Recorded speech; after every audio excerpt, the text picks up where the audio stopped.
tahapan produksi pembuatan roti. Jadi saya akan memperkenalkan diri terlebih dahulu. Perkenalkan, nama saya Niki Natalia, nomor absen 34. Perkenalkan, nama saya Niki Natalia, absen 2.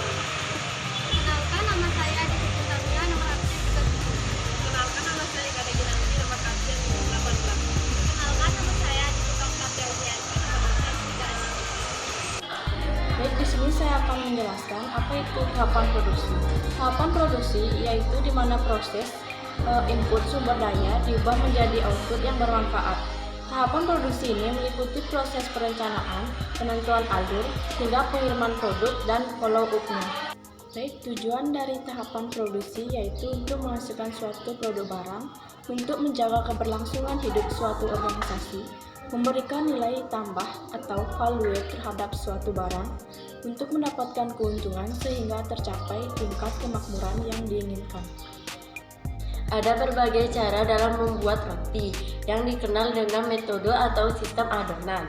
Pada umumnya, sistem adonan yang biasa digunakan dalam proses pembuatan roti secara konvensional berikut adalah tahapan-tahapan proses pembuatan roti. Pertama, pemilihan bahan baku. Untuk menghasilkan produk roti dengan kualitas yang baik, tahapan pertama yang harus dilakukan adalah memilih bahan baku yang baik. Pemilihan bahan baku yang digunakan harus mempertimbangkan beberapa aspek, yaitu yang pertama kualitas bahan, yang kedua ketersediaan bahan, yang ketiga penyimpanan bahan, dan yang terakhir mengetahui sifat-sifat bahan. Yang kedua, penimbangan bahan. Proses pembuatan roti adalah sebuah proses yang pasti seperti proses pembuatan makanan lainnya. Akurasi penimbangan atau ketelitian menimbangkan berfungsi untuk mencegah kesalahan dalam menggunakan bahan. Gunakan takarannya yang sejelas ukurannya dan jangan dikira-kira dengan takaran yang tidak menentu. Yang ketiga, pengandungan mix. Proses pengandungan atau mix memiliki tujuan utama untuk membentuk jaringan yang terdapat dalam terigu saat terigu ditambahkan air serta mengalami proses pengandungan, maka seiring dengan waktunya jaringan akan mulai terbentuk. Yang keempat, resting time. Resting time adalah waktu istirahat sementara yang diberikan adonan agar adonan menjadi rileks dan memudahkan adonan untuk dapat ditangani pada tahap berikutnya. Resting time sebenarnya merupakan proses refrigerasi tahap 1 yang terjadi dalam adonan, sehingga perbedaan berbagai jenis sistem adonan terletak pada panjang pendek proses resting time ini. Yang kelima, pemotongan dan penimbangan adonan, cutting and deliver. Setelah adonan diistirahatkan, kemudian dilanjutkan dengan proses pemotongan dan penimbangan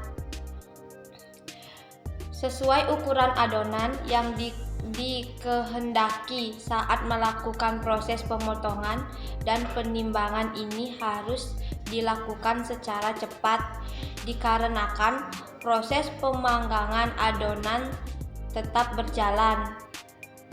Tujuan pemotongan dan penimbangan adonan adalah untuk menghasilkan adonan yang seragam dengan ukuran dan berat yang sama, sehingga produk roti yang dihasilkan akan seragam.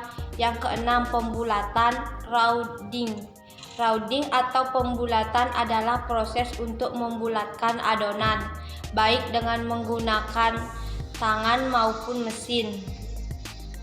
Tujuan utama rounding adalah membentuk lapisan adonan ketebalan yang diinginkan serta membentuk permukaan kulit adonan lapisan film yang tipis atau robek sehingga membantu adonan dapat mengangkat gas dan mengembang dengan baik. Starting dead protein merupakan proses istirahat sementara yang diberikan adonan yang telah mengalami pembulatan. Hal ini perlu dilakukan agar adonan yang mengalami penarikan saat pembulatan dapat rileks, sehingga adonan tidak akan mudah robek saat proses penggorengan. Yang kedelapan, proses pembentukan adonan dimulai dengan proses starting atau degusting yang bertujuan untuk meratakan adonan agar gas yang terbentuk dalam adonan lebih rata dan seragam.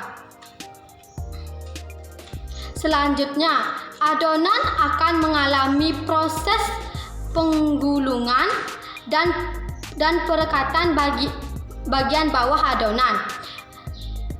Proses molding hingga adanya lubang udara yang terperangkap dalam adonan di akhir proses slaling. Yang kesembilan, peletakan adonan dalam loyang.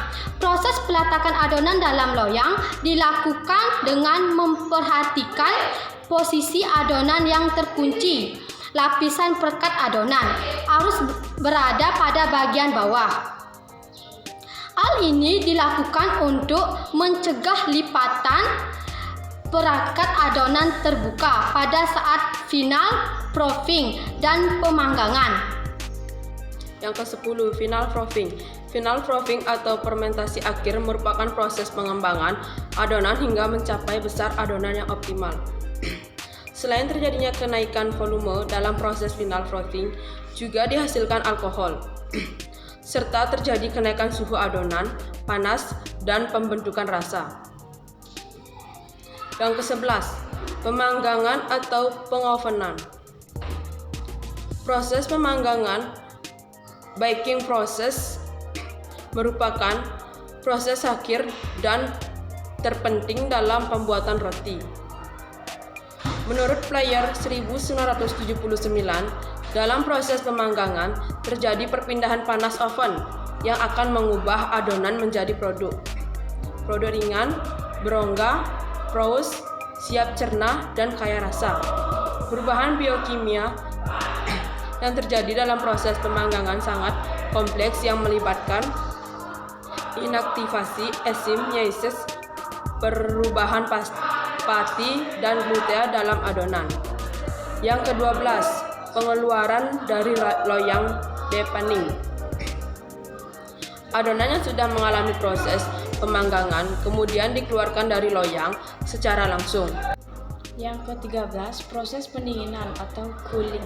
Proses pendinginan roti, bread cooling, merupakan proses untuk menurunkan temperatur suhu roti setelah proses pemanggangan hingga mencapai suhu internal roti pada kisaran 350 sampai 50 C.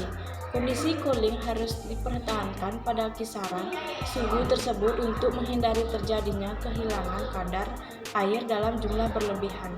Dan yang terakhir, pengemasan atau packaging. Kemasan yang menarik dapat menjadi daya tarik pertama bagi pelanggan impression untuk membeli produk yang dihasilkan, sehingga kemasan dianggap sebagai the silent salesman. Baik, sekian penjelasan dari kami tutup dengan para mesana.